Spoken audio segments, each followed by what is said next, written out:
ముందుగా కొన్ని పల్లీలు తీసుకుని 1 స్పూన్ ఆయిల్ వేసి వేయించుకోవాలి. 2-3 పచ్చిమిరపకాయలని ముక్కలు చేసి కూడా వేసి పల్లీలతో పాటు కూడా వేయించాలి. పల్లీలు వేగిపోయినాయి. పల్లీని పచ్చిమిర్చిని వేసి మిక్సీ జార్లో వేసుకున్నాము.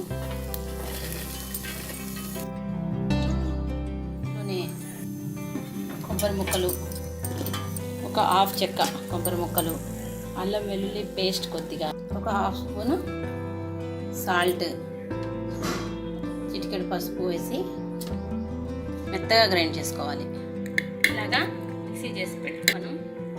అదే బాండీలో కొంచెం ఆయిల్ వేసి ఇందులో కొద్దిగా జీలకర్ర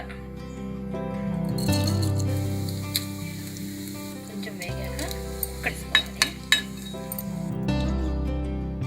వేగిపోయింది కదా, స్టవ్ ఆఫ్ చేసేసి పట్టుకున్నాం.